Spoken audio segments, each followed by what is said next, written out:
So let's begin. And I will begin by saying that among the extant Greek tragedies of the 5th, 4th century before Christ, Euripides' Bacchae is known as the only play whose plot is entirely focused on the story of Dionysus. Information preserved by ancient sources nonetheless allows us to infer that Dionysic themes were widespread in the tragic production of that time. Lycurgeia, Pentheus, Bacchae, Semele, Dionysus are some of the titles that constantly arise in the tragic production of that time. However, not a single fragment is preserved of several of these plays, and the textual shreds that survived the process of selection operated in antiquity are often of no significance for reconstructing a coherent outline of these Dionysiac tragedies. In this respect, Eric Dodds wisely noticed that the great popularity of Euripides' Bacchae in late antiquity doubtless killed them.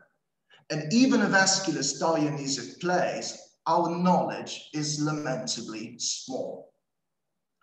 I would dare to say, however, that Aeschylus, by contrast, enjoyed a happier fate. The Medicean catalogue preserved in M, the Laurentianus Pluto's 32.9 of the 10th century Anno Domini, mentions 5 plays, Semele, Xanthia, Bacchae, Pentheus, and Trophoi, that are allegedly ascribed to a Theban tetralogy that probably matched Euripides' account of the myth. But what I intend to discuss today, however, is a fragment belonging to another of Aeschylus' Dionysiac tetralogies, the Lycurgeia. Fundamental evidence for its reconstruction is provided by an ancient scholium to Aristophanes' Thesmophoria, reporting the titles and sequence of the plays in the tetralogy, which were Edonians, Passerides, Youths, and the satyr play Lycurgus. Moreover, in light of information offered by several ancient sources, we can quite confidently claim that Edonians focused on the appearance of Dionysus in Thrace, the persecution he suffered at the end of King Lycurgus, his imprisonment, his subsequent liberation, and the terrible punishment the king endured for neglecting and mocking Dionysus' divinity. Well, among Aeschylus' fragmentary plays, Edonians has received particular attention from scholars in all periods, since it has been unanimously recognized as the literary archetype that inspired Euripides' Bacchae.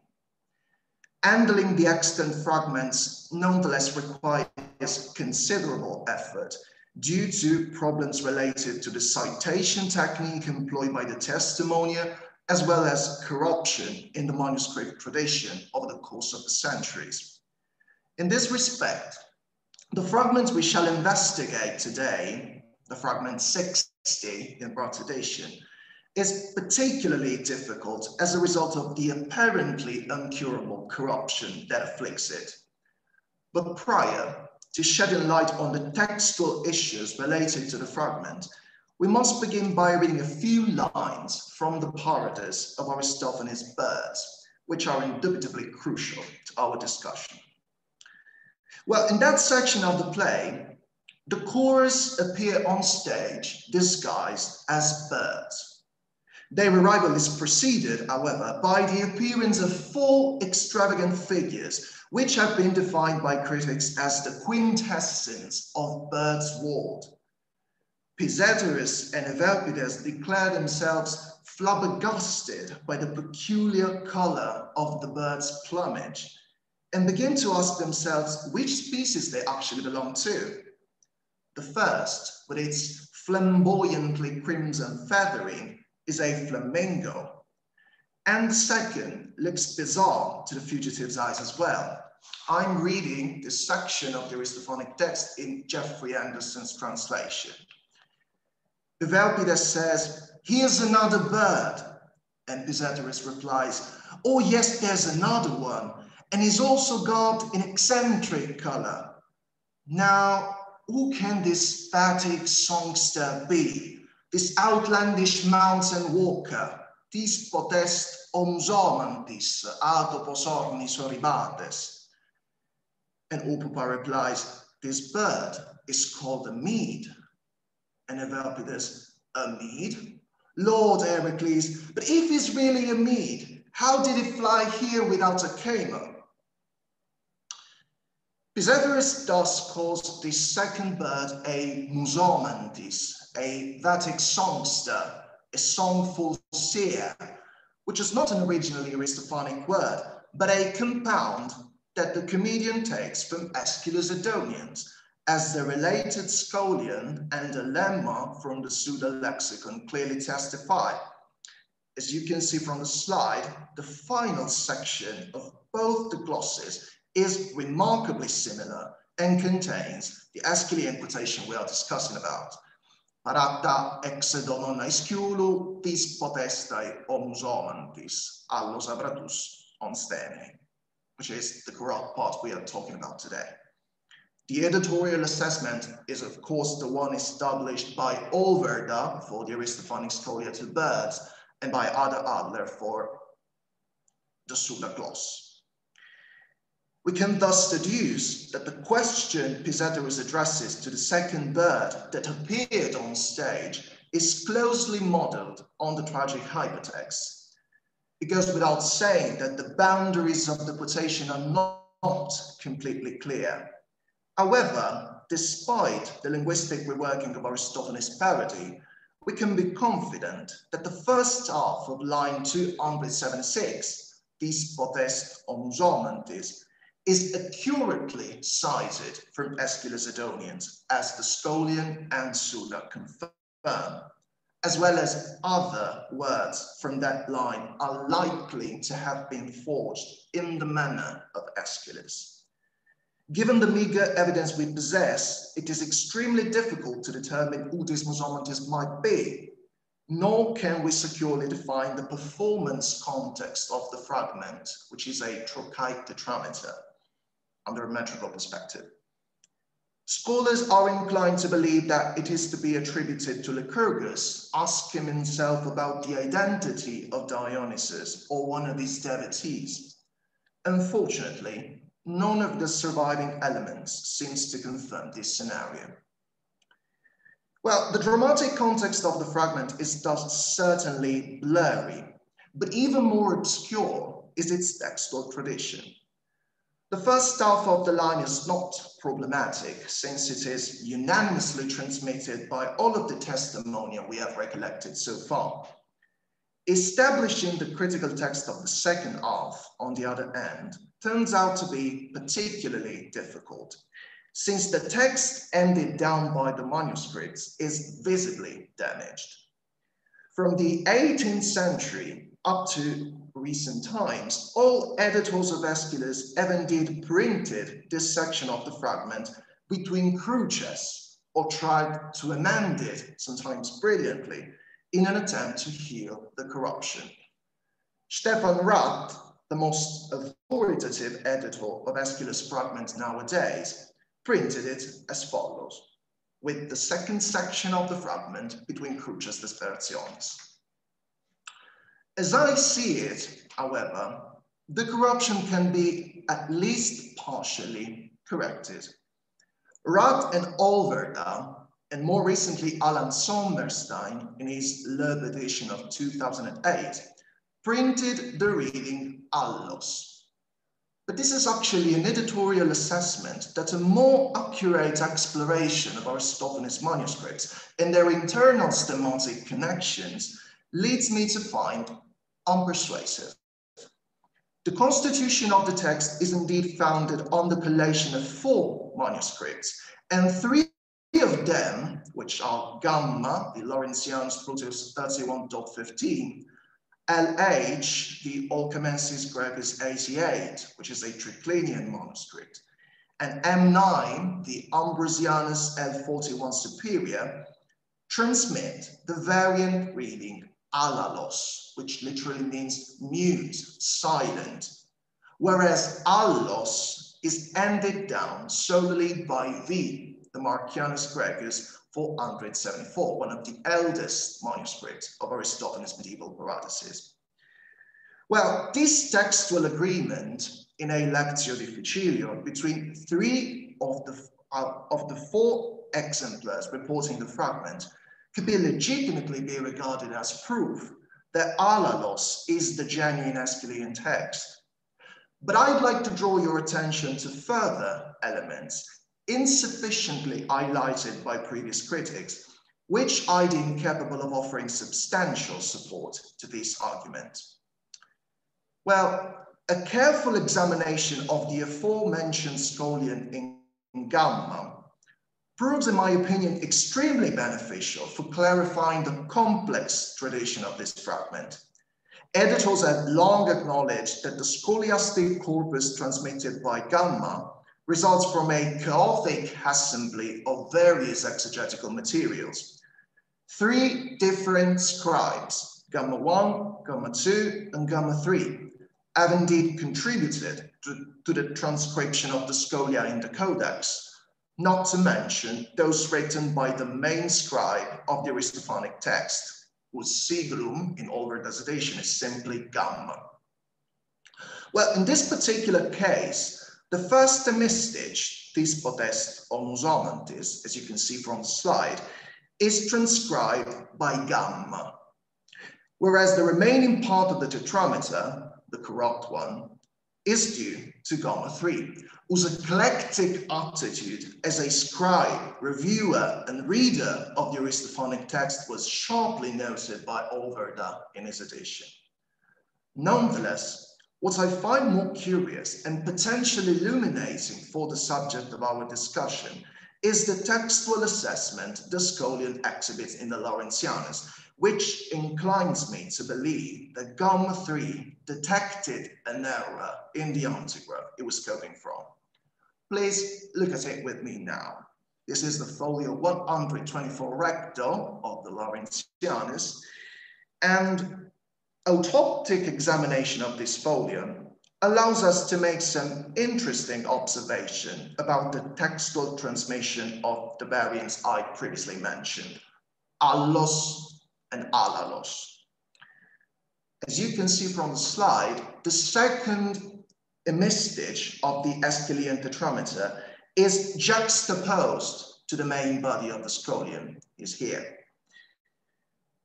We can thus reasonably assume that Gamma 3 added it later in a final revision of the Aristophanic text, which allowed him to enrich and supplement the pre-existent glosses by collating at least one more model deriving from a distinct branch of the manuscript tradition. More specifically, as you can clearly see from the image, the area of the folio surrounding alalos exhibits visible traces of erasure. We can thus argue that after cancelling some letters, probably al, the scribe wrote alal slightly earlier in the line using the already present suffix os. The scripture inferior is not entirely readable, but if we rely on the ink traces that survive the operation of the folio, we could sensibly maintain that the original reading preserved in the scholium was likely the erroneous allos. In this case, I find it reasonable to claim that prior to correction, Gamma 3 agreed in corruption with V, the Marcianus. And as I see it, this agreement is not accidental.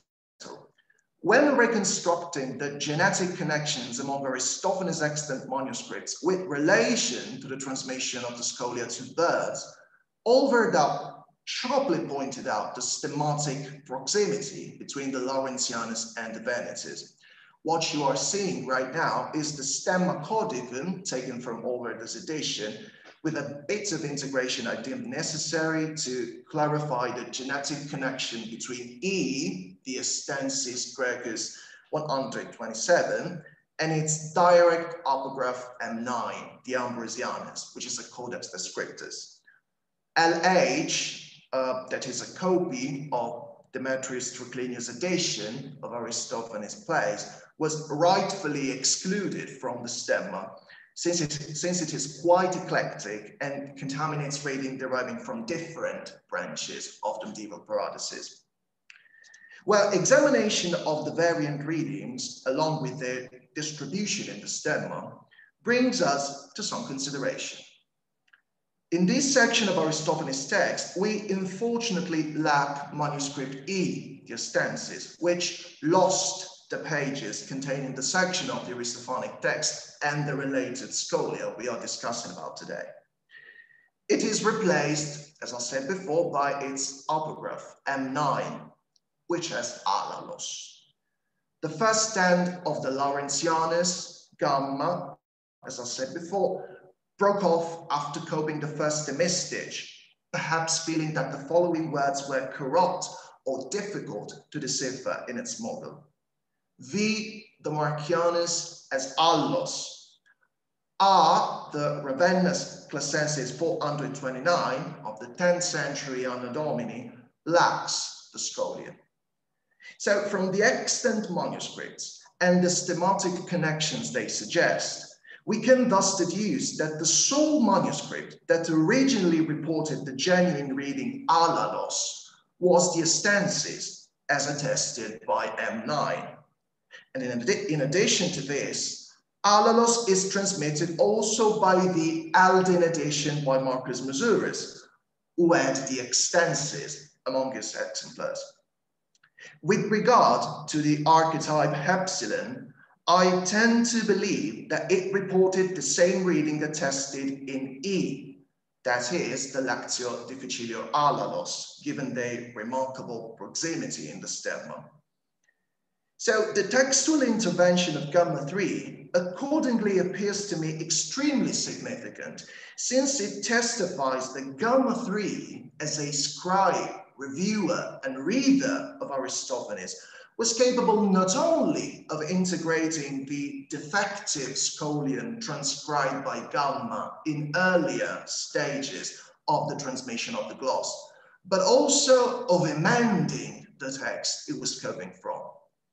So as I see it, two possible scenarios may explain the intricate textual matters we have been discussing so far. The first option is the following. Gamma 3, as Holwerda's stemma seems to suggest, could have at first aligned with the Marcianus in transmitting allos, and then fixed the error by collation of another exemplar that reported the genuine reading alalos.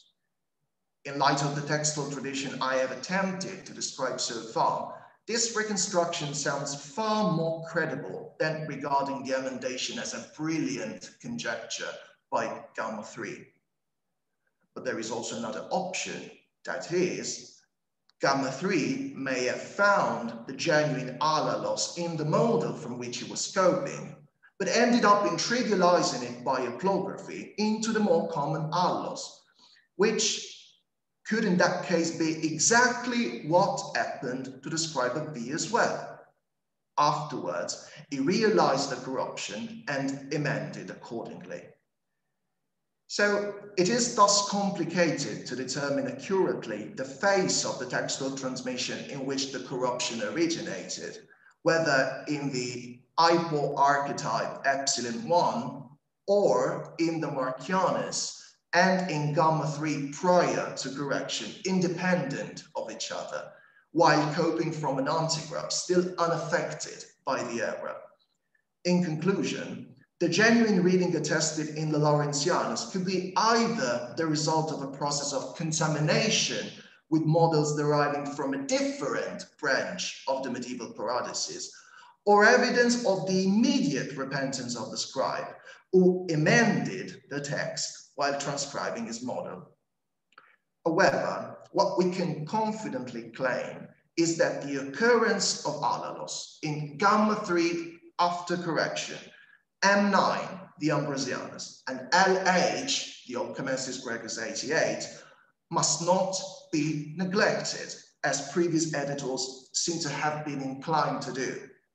but quite the opposite, since the agreement in Lectio Difficilior between manuscripts deriving from distinct families of the medieval paradises provides irrefutable evidence of the authenticity of the reading. That is one of Lachmann's rules, which I find perfectly applicable here. In conclusion, I hope that this brief exploration of the textual traditions dealing with ancient fragmentary materials might be. So, should anyone ask me how I would print the fragment, I would reply that this is the most reliable textual assessment. I would write alalos instead of allos and prudently put the final section of the tetrameter between cruces, as the evidence we possess is not sufficiently strong for allowing us to propose secure emendations for the transmitted text.